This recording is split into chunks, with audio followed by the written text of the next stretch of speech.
Well, boys, it looks like I was wrong with my prediction of Raptors in 6. Instead, we are heading to a deciding Game 7 next week. So, yeah, Game 6 was played in the Wells Fargo Center at Philadelphia, and Toronto laid an egg this game because this is a closeout game. Elimination game for Philadelphia, a closeout game for Toronto. You're heading into their home court, and you need to really just step on their throats and end it. Finish it off. And the Raptors did not do that. They did absolutely piss poor in terms of getting to their defensive assignments and knocking down shots. Now, don't let the box score fool you guys. Do not let it fool you. Because I'm telling you right now, this is actually supposed to be a 25-point blowout / win margin by Philadelphia. The end halfway to the I think 4 minutes left in the fourth quarter, Nick Nurse finally decides to concede. So he puts on a couple of bench players that actually do a good job scoring. But this is Raptors aren't even supposed to have 100 this game. But yeah, so I don't have much for each of the quarters just because it was the same shit over and over again. I will note that, Philadelphia came to play. Butler stepped up. Harris was knocking down shots. They came out with a purpose. They were going, absolutely ham to the rim, and they were knocking everything down. Simmons finally showed up. The guy finally acknowledged the criticism and was aggressive attacking the rim. And the Raptors, they've been cheating on defending Simmons for the past 2 games. They really, really suffered for it. The rim was open. That meant dribble drive penetration was available. And the Sixers got everything they wanted, after the first quarter. It was really, really, really not. It wasn't looking good after the first quarter. That's all I'm going to say. And so far in this entire series, guys, whoever wins the second quarter wins the entire game. So I was a little bit worried when the Raptors are down by double digits at the half. I'm just really, really worried. I know for a fact that the crowd was giving it to Philadelphia in the second quarter. They were booing the Sixers because they were not being they weren't giving effort on the defensive end. I remember there was a possession that the Raptors got 3 or 4 offensive rebounds, and then the boos started to rain down. Right? But aside from that, this did not go well at all for the Raptors. So, I'm not going to go so much into the third and fourth, except for the fact that there was one fucking decision that I think, legit cost the game. I legit think this is by far the stupidest decision ever made by Nick Nurse in this entire series. Some of you probably know what I'm talking about.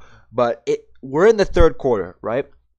And the Raptors managed to come out, go on a 10-0 run, cut it down to within 8. Brett Brown decides to take off Joel Embiid and Ben Simmons with 6 minutes left in the quarter. You've been playing Marc Gasol extended freaking minutes. The man is clearly fatigued. He's still passing the ball like a fucking hot potato, not getting to the fucking top of the wing for fadeaways, jump shots, mid-range jumpers, right? And you decide to keep him there instead of putting on a fresh Ibaka who has proven in the past 2 games to play, and throughout the regular season before you got Marc Gasol, to play very well with the starters. This is the chance that you need in order to get Ibaka going with Lowry. Because Fred VanVleet cannot initiate the basketball or assist the basketball at the same efficiency as Kyle Lowry. He just can't do it.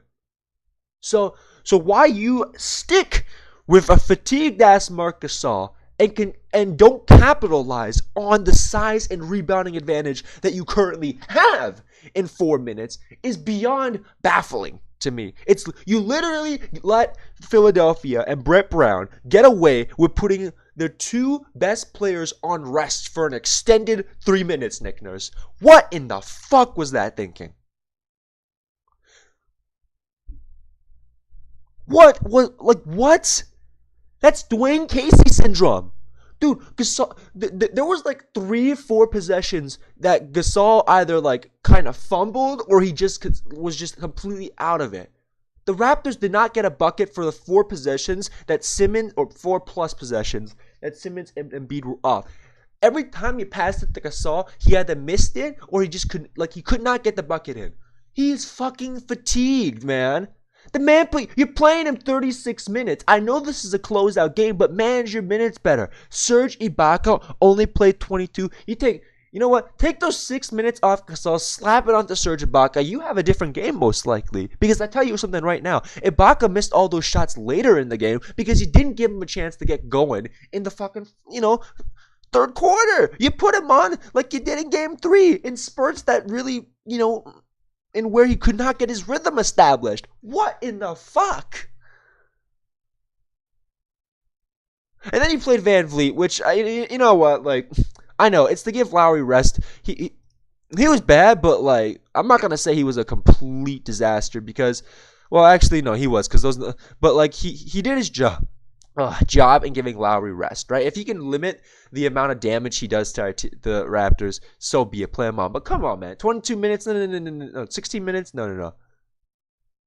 How can Ibaka only play 22 minutes? Gasol cannot play plus 30 minutes unless the rest of the team is firing from all cylinders. Lowry was not aggressive this game at all until, like, the late third, right? I know he was knocking down threes. I know he was doing his thing. But he was not, I credit to the Philadelphia defense. They were forcing perimeter shots, but he was not getting to his original, initial, he was not able to run his initial dribble drive offense. The past 2 games, the man is, taking it straight to the rim, forced Philadelphia to either collapse or give him open layups, right? Couldn't get it done this game. Danny Green, what happened from last game, man? Come on, knock your shit down, all right? Knock your shit down. But more importantly, they weren't running plays for Danny Green. You got to run straight up. You need to run plays for Danny Green to get him going. He's not the kind of person that can just spot up shoot. He needs to be like, you just give him the ball and he'll create his own shot. No, you got to put him in the position where the shot's already been created for him, and then you get like a pretty good 40-30% chance that he actually knocks it down. But regardless, Danny Green was off. Gasol was not taking his threes, and he did not look confident out there in terms of offense. And it really showed. Now, this game was kind of similar to Game 3 and the defensive effort by the Sixers in Game 5. In that, they once again went to let's dogpile Kawhi and make the rest of the Raptors beat us. And you know what happened? It worked this time. I'm telling you right now, the result of this game, which was probably it's a 20-point win margin. This doesn't mean this is not accurate, right? It's a 20-point win margin by Philadelphia. This is the result. The result of this game would have been Game 5 if the starters for the Raptors had not shown up. If Danny Green doesn't have his like double-digit points, and Marc Gasol doesn't like get his 16, the Philadelphia 76ers would have closed this shit out, right? This is a close-out game. So the starters, Nick Nurse, make sure you're ready to fucking go. And also, I thought this was very strange as well. Like, why did you leave the starters on with throughout the most of the fourth quarter? Brett Brown literally conceded Game 5 with 8 minutes left in the fourth quarter. Like, what? You kept them on a wrist injury? Like, they're not making a comeback down 20, man. Like, I know there was that series of, 4 fouls at 4 minutes and 3 seconds that just stopped the clock completely, but they're not coming back from this shit. Kawhi had an off night because you know why? They completely, they didn't limit him, but what they did was they just focused him, and it worked this game. Well, I mean, it's been working the last 2 games. He hasn't been going for 30 plus or 35 plus, but last game the Raptors were able to step up. They're going to go back to that strategy again. You need to make your open shots. That's all I'm going to say. Pascal, he got what he got, but make your open shots for Christ's sake. But yeah, that decision by Nick Nurse in that third quarter, I think that killed any freaking chance of a comeback. It's 4 minutes just wasted. Overall, lack of effort and communication by the team tonight. You saw them throwing away passes like Ben Simmons did last game. They did not come ready to play, and I don't even understand why their aggressiveness was so late in the game. This series has shown us so far, whoever punches first wins.